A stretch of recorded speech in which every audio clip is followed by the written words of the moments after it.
সেনাবাহিনীর অবসরপ্রাপ্ত কর্মকর্তা মেজর জেনারেল ফজলে এলাহি আকবর, যিনি বেগম খালেদা জিয়ার নিরাপত্তা উপদেষ্টাও বটে,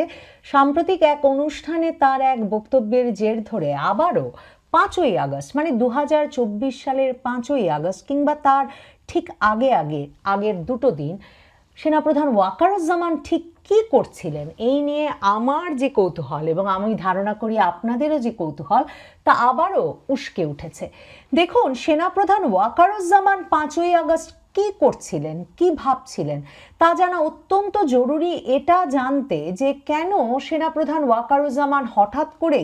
সেনাবাহিনীকে বিভিন্ন জায়গার প্রহরা থেকে বা ডিউটি থেকে সরিয়ে নিলেন, কিন্তু পুলিশ বাহিনী দুপুর কিংবা বিকাল পর্যন্ত এই ঘটনাগুলো জানতে পারল না। এটা জানা জরুরি যে সেনাপ্রধান ওয়াকারুজ্জামানই কি ছিলেন শেখ হাসিনাকে ভারত পাঠানোর ব্যবস্থা করে দেওয়ার পেছনে, নাকি অন্য কেউ অন্য কোনোভাবে শেখ হাসিনাকে ভারত পাঠানোর ব্যবস্থা করে দিলেন। এবং আমার জন্যে এই মেজর জেনারেল এলাহি আকবরের এই বক্তব্যটি অত্যন্ত গুরুত্বপূর্ণ এ কারণেও যে প্রথম আলো, বিজনেস স্ট্যান্ডার্ড সহ কিছু পত্রিকা যে একটা গল্প সেই 5ই আগস্টের পর থেকে চালু করেছে যে 5ই আগস্ট সকালবেলা নাকি 3 বাহিনী প্রধান শেখ হাসিনার কাছে যান, পুলিশ বাহিনী প্রধানও সেখানে উপস্থিত ছিলেন, মানে আইজিও উপস্থিত ছিলেন, এবং শেখ হাসিনা তাদেরকে ধমকে বলেন যে পুলিশ তো খুব ভালো কাজ করছে, তোমরা কিছু করতে পারছো না কেন। সেই গল্পটি যে আসলে কোনো সূত্রের উপর প্রতিষ্ঠিত নয়, এরকম কোনো বৈঠক যে হয়নি, সেটা যে আমি নানা সূত্রে পুলিশ বাহিনী নানা কর্মকর্তা গণভবনে তখন উপস্থিত প্রধানমন্ত্রীর বিভিন্ন ব্যক্তিগত কর্মকর্তা এবং সরকারি কর্মকর্তাদের সঙ্গে কথা বলে যে জানতে পারছিলাম, এই সবগুলো বিষয়ের সূত্র মেলানোর জন্য মেজর জেনারেল এলাহি আকবরের এই বক্তব্যটি আমার কাছে খুব গুরুত্বপূর্ণ মনে হয়েছে। মেজর জেনারেল ফজলে এলাহি আকবর সরাসরি বলছেন সেনাপ্রধান ওয়াকারুজ্জামান 4 তারিখ দিবাগত রাত অর্থাৎ 5ই আগস্ট তখন মাত্র শুরু হয়েছে, মধ্যরাত পেরিয়েছে, রাত 12টা 20-এ তাকে বলেন যে 5ই আগস্ট সকাল 10টায় তিনি যেন সেনাপ্রধানের বাড়িতে তার সঙ্গে দেখা করেন, জরুরি কথা আছে। তার মানে সেনাপ্রধান একটা কোনো সিদ্ধান্ত নিয়ে ফেলেন 4 তারিখ রাত 12টার পরে। এই সময়টির সাথে আমি যদি আমার সূত্রের বরাতের বিভিন্ন কথা মেলাই তাহলে জানতে অসুবিধা হয় না যে 4 আগস্ট রাতে কিন্তু মাঝরাত পর্যন্ত গণভবনে একটা খুব গুরুত্বপূর্ণ বৈঠক হয় বাংলাদেশের বাহিনীগুলোর প্রধান, পুলিশ প্রধান, গোয়েন্দা বাহিনীগুলোর প্রধান, এদের মধ্যে 5 তারিখ মার্চ টু ঢাকা কর্মসূচি কিভাবে প্রতিহত করা যাবে এ বিষয়ে। আমার এই বৈঠকটি নিয়ে বরাবরের আগ্রহ। আমি অনেককে ব্যক্তিগতভাবে জিজ্ঞেস করেছি সেনাপ্রধান সেই বৈঠকে কি বলেছিলেন, কি করেছিলেন, এই কারণে যে 3 তারিখ যখন সেনা দরবারে সেনা কর্মকর্তারা সিদ্ধান্ত নিয়ে ফেলেন যে তারা আর সরকারের সিদ্ধান্ত মেনে আন্দোলন প্রতিহত করতে কাজ করবেন না, এবং সেনাপ্রধান গান গেয়ে বসেন যে আমি তো প্রেমে পড়িনি, প্রেম আমার উপরে পড়েছে, কিংবা আরেকটু কাদালে উড়াল দেব আকাশে, তখন বুঝতে বাকি থাকে না যে সেনাবাহিনী সিদ্ধান্ত নিয়ে ফেলেছে শেখ হাসিনা সরকারের নির্দেশে তারা আর কোনো পদক্ষেপ নেবে না আন্দোলন দমন করতে বা আন্দোলন প্রতিহত করতে। আমার বিস্ময় কাটে না তাই যে সেনাবাহিনী সমর্থন উঠিয়ে নিয়েছে এটা জানার পরেও কি করে আওয়ামী লীগ সরকার এর পরেও রাজপথে এই আন্দোলন দমন করা যাবে ভাবছিলেন, এবং কেন তারা বুঝতে পারছিলেন না যে সেনাবাহিনীর সমর্থন উঠে যাওয়ার পর আর ক্ষমতায় থাকা সম্ভব হবে না। এই বিষয়ে আমি নানা জনকে প্রশ্ন করে করে যেটা জানতে পেরেছি সেটা হচ্ছে সেনাবাহিনী একদিকে দরবারে যেমন এই কথা বলেছেন, তেমনি সে সময়টায় শেখ হাসিনা সরকার যেহেতু ভীষণ বিপর্যস্ত বিধ্বস্ত বোধ করছেন রাজপথে এত রক্তক্ষরণের ফলে, এবং কেন রক্তক্ষরণ কমিয়ে এনে আন্দোলন দমন করা যাচ্ছে না এটাই মুখ্য লক্ষ্য হয়ে উঠেছে। তখন শেখ হাসিনা সরকারের সঙ্গে বা শেখ হাসিনার সঙ্গে যদি বলি, সেনাপ্রধান ওয়াকারুজ্জামানের মতামতে কোনো বিভেদ ঘটে না। তারা যখন একসঙ্গে বৈঠক করেন, অনেকে অবশ্য বলেছেন সেনাপ্রধান ওয়াকারুজ্জামান এবং শেখ হাসিনা মাঝে মাঝেই একক বৈঠকেও বসেছেন, যেরকম একটি বৈঠক এমনকি 4 তারিখ অন্য বাহিনীর প্রধান, সেনা গোয়েন্দা সংস্থার ব্যক্তিবর্গ, জাতীয় নিরাপত্তা সংস্থার ব্যক্তিবর্গ, পুলিশ এবং পুলিশ গোয়েন্দা বাহিনীর প্রধানদের সঙ্গে বৈঠকে বসার আগেও শুধুমাত্র সেনাপ্রধান এবং শেখ হাসিনার মধ্যে অনুষ্ঠিত হয়। সেটির কথা কেউ পরিষ্কার করে বলতে না পারলেও প্রকাশ্য বৈঠক, মানে যে বৈঠকে অন্য অংশগ্রহণকারীরাও ছিলেন, তারা বারবারই বলছিলেন যে সেনাপ্রধানও তখন বলছিলেন যে সরকারের মতোই তারাও আন্দোলন দমনে নিয়ন্ত্রণে নিয়ে আসতে প্রতিহত করতে প্রস্তুত, কিন্তু রক্তক্ষরণ কমিয়ে আনতে চান সকলেই। কাজেই সেখানে কোনো মতভেদের জায়গা ছিল না। সেনাপ্রধান 4 তারিখ মধ্যরাত পর্যন্ত যে বৈঠকটি অনুষ্ঠিত হয় গণভবনে, আমি একাধিক সূত্রের বরাতে আলাদা আলাদা করে জেনেছি সেনাপ্রধান সেখানে নিজের ডায়েরি বের করে নোট নিয়েছেন যে ঢাকার সবচেয়ে স্পর্শকাতর প্রবেশ মুখ কোনগুলো, এবং সেই স্পর্শকাতর প্রবেশ মুখগুলোতে যাতে তিনি তার যে সীমিত সংখ্যক সেনা সদস্য আছে সবচেয়ে স্পর্শকাতর প্রবেশ মুখগুলো যাতে তার সীমিত সংখ্যক সেনা সদস্য দিয়ে তিনি কভার করতে পারেন বা তিনি প্রতিরক্ষা করতে পারেন, যাতে মার্চ টু ঢাকা কর্মসূচিতে ঢাকার বাইরে থেকে, ঢাকার আশপাশ থেকে ছাত্র জনতা প্রবেশ করতে না পারে তার পরিকল্পনা মতো। এবং তিনি নিজে ওই বৈঠকের নেতৃত্ব দিয়ে কোন কোন মুখ, কোন কোন বাহিনী, মানে কোনটি র্যাব, কোনটি পুলিশ প্রহরা থাকবে, কোথায় কোথায় সেনাবাহিনীর কয় স্তর পরে পুলিশ দাঁড়াবে, এই প্রত্যেকটি জিনিস তিনি ঠিক করেন। এবং আমি একাধিক সূত্রের বরাতে জানতে পেরেছি সাধারণত এ ধরনের ডিটেইলস বা এই ধরনের বর্ণনা একাধিক ব্যক্তির পক্ষে বানিয়ে বলা প্রায় অসম্ভব। তিনি নিজে হাতে নোট নিচ্ছিলেন এবং সিদ্ধান্ত জানাচ্ছিলেন যে কি করে 5 তারিখ সকালে এই মার্চ টু ঢাকা কর্মসূচি প্রতিহত করা হবে। এবং ওই বৈঠকটি শেষ হয় এমন একটি আমেজ নিয়ে বা এমন একটি আলাপে যে যদি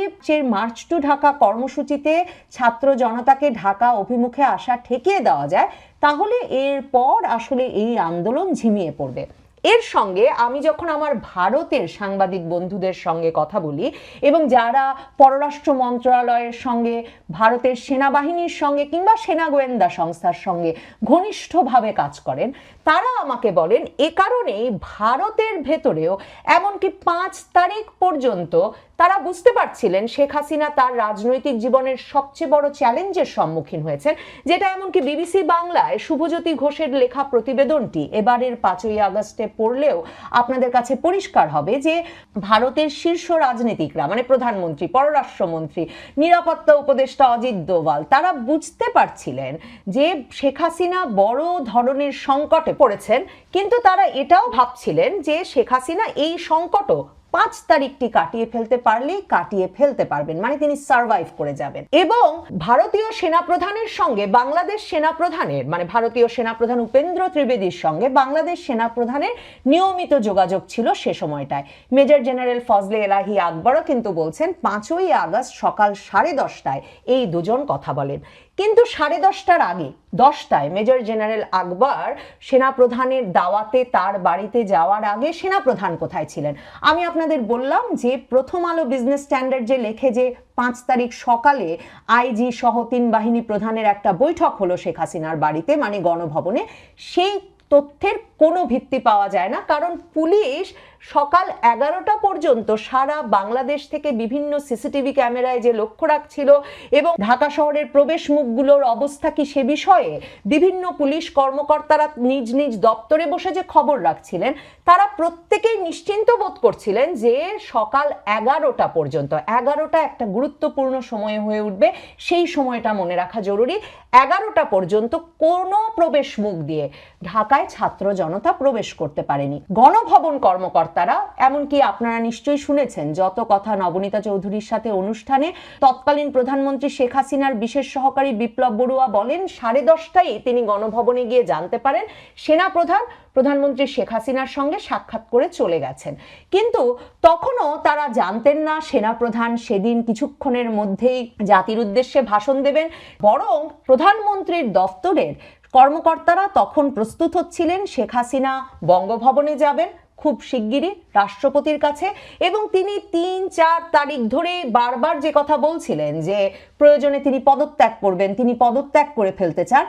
কর্মকর্তারা ধারণা করছিলেন তিনি পদত্যাগ করতে বঙ্গভবনে রাষ্ট্রপতির কাছে যাওয়ার প্রস্তুতি নিচ্ছেন, সেজন্য গাড়ি প্রস্তুত ছিল, কর্মকর্তারা প্রস্তুত ছিলেন। অন্যদিকে বিটিভির কর্মকর্তা যন্ত্রপাতি উপস্থিত হয়েছিল গণভবনে এ কারণে যে শেখ হাসিনা বঙ্গভবনে যাওয়ার আগে একটা ভাষণ রেকর্ড করে যেতে চাইছিলেন জাতির উদ্দেশ্যে, যে কারণে সে সময় শেখ হাসিনার ব্যক্তিগত কর্মকর্তা, প্রেস কর্মকর্তা এবং গণভবনের অন্যান্য ব্যক্তির মধ্যে গণভবনে উপস্থিত রাজনৈতিক যে কজন ব্যক্তি ছিলেন তাদের মধ্যে এ ধারণা একেবারে স্পষ্ট হয় যে শেখ হাসিনা পদত্যাগ করতে বঙ্গভবনের দিকে যেতে এখন দৃঢ় প্রতিজ্ঞ এবং যাওয়ার আগে তিনি ভাষণ দিয়ে যেতে চাইছেন। কিন্তু সেনা প্রধানের সঙ্গে শেখ হাসিনার কি আলাপ হয়েছে গণভবন সূত্রে সেটা জানা যায় না। কিন্তু সেনা প্রধান 10টায় ফজলে এলাহি আকবরের সাথে বৈঠকের আগে যে শেখ হাসিনাকে বলে যান নাই যে তাকে দেশ ছাড়তে হবে এবং তিনি আসলে ঢাকার প্রবেশ মুখগুলো পাহারায় আর তার সেনা সদস্যদের রাখবেন না, হঠাৎ তুলে নেবেন, সেটা যে হতেই পারে না তার প্রমাণ তিনি মেজর জেনারেল ফজলে এলাহি আকবরকে যেমন বলেন না 5ই আগস্টই সেই দিন যেদিন গণভবন থেকে সেনা প্রহরা উঠিয়ে নেওয়া হবে, শেখ হাসিনা চলে যাবেন এবং সেনা প্রহরা উঠিয়ে নেওয়ার পর ছাত্র জনতা গিয়ে গণভবন আক্রমণ করবে, ঠিক তেমনি তিনি কিন্তু এটাও বলেন না যে এই পরামর্শ তিনি এরই মধ্যে শেখ হাসিনাকে দিয়ে এসেছেন, বরং তিনি বলেন 10:30টায় তার ফোন কল আছে ভারতীয় সেনাপ্রধানের সঙ্গে। এখন ভারতীয় সেনাপ্রধানের সঙ্গে তখন কি কথা হলো সেনাপ্রধানের সেটা জানার কৌতূহল যেমন আরো বেড়ে গেল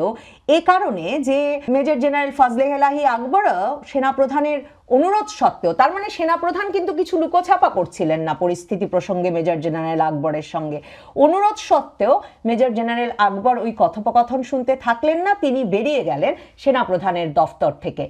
আমার বিশেষ আগ্রহ ভারতীয় সেনাপ্রধানের সঙ্গে সেনাপ্রধান ওয়াকারুজ্জামানের কি কথা হচ্ছিল, কারণ আগের কদিনও নাকি তাদের কথা হচ্ছিল। সেদিন 10:30টায় তাঁর সঙ্গে কথা হলো সেনাপ্রধান ওয়াকারুজ্জামান এবং ভারতীয় সেনাপ্রধানের সঙ্গে, এবং ঠিক 11টার আগে আগে ঢাকা শহরের অত্যন্ত গুরুত্বপূর্ণ প্রবেশ মুখ, যেই প্রবেশ মুখের দায়িত্ব চেয়ে এবং আলোচনা করে 4 আগস্ট রাতে সেনাপ্রধান তার সেনা সদস্যদের জন্য নিলেন, সেই উত্তরা দিয়ে ঢোকবার প্রবেশ মুখটি থেকে সেনা সদস্যরা সরে দাঁড়ালো এবং মানুষের ঢল আসতে থাকলো। সেই ভিডিও যখন সারা বাংলাদেশে ইন্টারনেটের মাধ্যমে ছড়িয়ে পড়লো তখন ক্রমাগত নানা পাড়া থেকে লোকজন, একদিকে সংগঠিত আন্দোলনকারীরা, অন্যদিকে সাধারণ মানুষ এই মিছিলে যোগ দিতে থাকলো এবং এই মিছিল এগিয়ে আসতে থাকলো মহাখালীর দিকে, গণভবনের দিকে। এই ঘটনা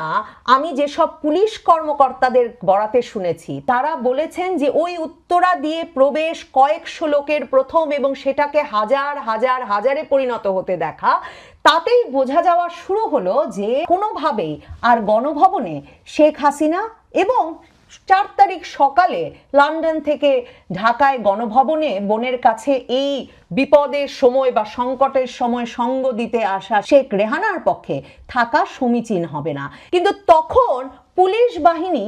কাছ থেকে নানা জায়গা থেকে ওয়্যারলেসে খবর আসতে থাকে যে সেনাবাহিনী সরে দাঁড়াচ্ছে, সেনাবাহিনী কোথাও ছাত্র জনতাকে ঠেকাতে কাজ করছে না, আর পুলিশ ঠিক বুঝতে পারে না যে তারা ঠিক কি ভূমিকা নেবে, কি কাজ করবে, কারণ ছাত্র জনতা এগিয়ে আসাটা তাদের জন্য এক রকমের প্রাণ ভয়েরও সৃষ্টি করে। এই অবস্থায় 11টার দিকে অনেকগুলো ঘটনা ঘটে, মানে আসলে আমি বলছি বটে যে সেনাবাহিনী ঠিক 11টায় প্রবেশ মুখ খুলে দেয়, কিন্তু সেটা আসলে ঘটতে পারে 10:30 থেকে 11টার মধ্যে যে কোনো সময়ে, কারণ 11টার দিকেই বন্ধ করে দেওয়া হয় 5ই আগস্টে বাংলাদেশে আবারও ইন্টারনেট সংযোগ, এবং ইন্টারনেট সংযোগ বন্ধ করে দেওয়ার আগেই যেহেতু ওই ভিডিও ছড়িয়ে পড়েছে যে মানুষ রাস্তায় নেমে এসেছে, লোকে বিভিন্ন জায়গা থেকে রাস্তায় যোগ দিতে থাকে এবং সেনাবাহিনী আসলে ঢাকার আর কোনো প্রবেশ মুখ সুরক্ষিত রাখে না। এখন আমার প্রশ্ন, সেনাপ্রধানের সঙ্গে ভারতীয় সেনাপ্রধানের কি কথা হলো? সেনাপ্রধানকে ভারতীয় সেনাপ্রধান এই উপদেশ পরামর্শ দিলেন যে তিনি যাতে তার ডিউটি বা তিনি যে প্রতিশ্রুতি দিয়েছিলেন মার্চ টু ঢাকা কর্মসূচি সেনা সদস্যদের মাধ্যমে ঠেকানো, সেটা উঠিয়ে নেওয়ার, এবং ভারতীয় সেনাপ্রধান কি বললেন যে আপনি সেই প্রতিরোধ উঠিয়ে নিন, গণভবনের দিকে ছাত্র জনতাকে ছেড়ে দিন, গণভবন প্রতিরক্ষার জন্যে সেনাবাহিনীর যে সুরক্ষা ছিল সেটিও উঠিয়ে নিন, এবং তারা ঠিক করলেন তারা শেখ হাসিনাকে সরিয়ে নেবেন। গণভবনে কি খবর সেদিকে যদি নজর দেই, গণভবনে শেখ হাসিনার ব্যক্তিগত কর্মকর্তারা বলছেন যে 10:30টার পর যখন শেখ হাসিনা প্রস্তুত হচ্ছেন বঙ্গভবনের দিকে যাওয়ার জন্য, তার যাওয়াটা একটু দেরি হয়ে গেল কারণ 10টার আগে সেনাপ্রধান তার সঙ্গে দেখা করে চলে গেছেন। তখন হঠাৎ করে গণভবনে বেসামরিক কর্মকর্তাদের এক ঘরে এনে জড়ো করে গণভবনে কর্মরত সেনা সদস্যরা, মানে এসএসএফ প্রেসিডেন্ট গার্ড রেজিমেন্ট তখন সম্পূর্ণ দায়িত্ব নিয়ে নেয় শেখ হাসিনার পুরো সুরক্ষার বা শেখ হাসিনাকে নিয়ে তাদের কি পরিকল্পনা তা বাস্তবায়নের। বেসামরিক কর্মকর্তারা এবং যে 2-1জন রাজনৈতিক নেতা তখন ছিলেন গণভবনে, তারা সকলেই ওই একটি ঘরে আটকা পড়েন বা তাদেরকে ওই একটি ঘরে বসিয়ে রাখা হয়। দেখুন, বিভিন্ন সূত্রের বরাতে আমি যা জানতে পারি তাতে আমি বুঝি এই যে 11টার কিছু আগে যেই মুহূর্তে সেনাপ্রধান ওই উত্তরার প্রবেশ মুখ খুলে দেন, সাথে সাথে শেখ হাসিনার নিরাপত্তার সকল দায়িত্ব সত্যিকার অর্থেই গ্রহণ করে বা নিয়ে নেন এসএসএফ এবং প্রেসিডেন্ট গার্ড রেজিমেন্ট। এবং সেনাপ্রধানও সম্ভবত সে কারণেই জানতেন না যে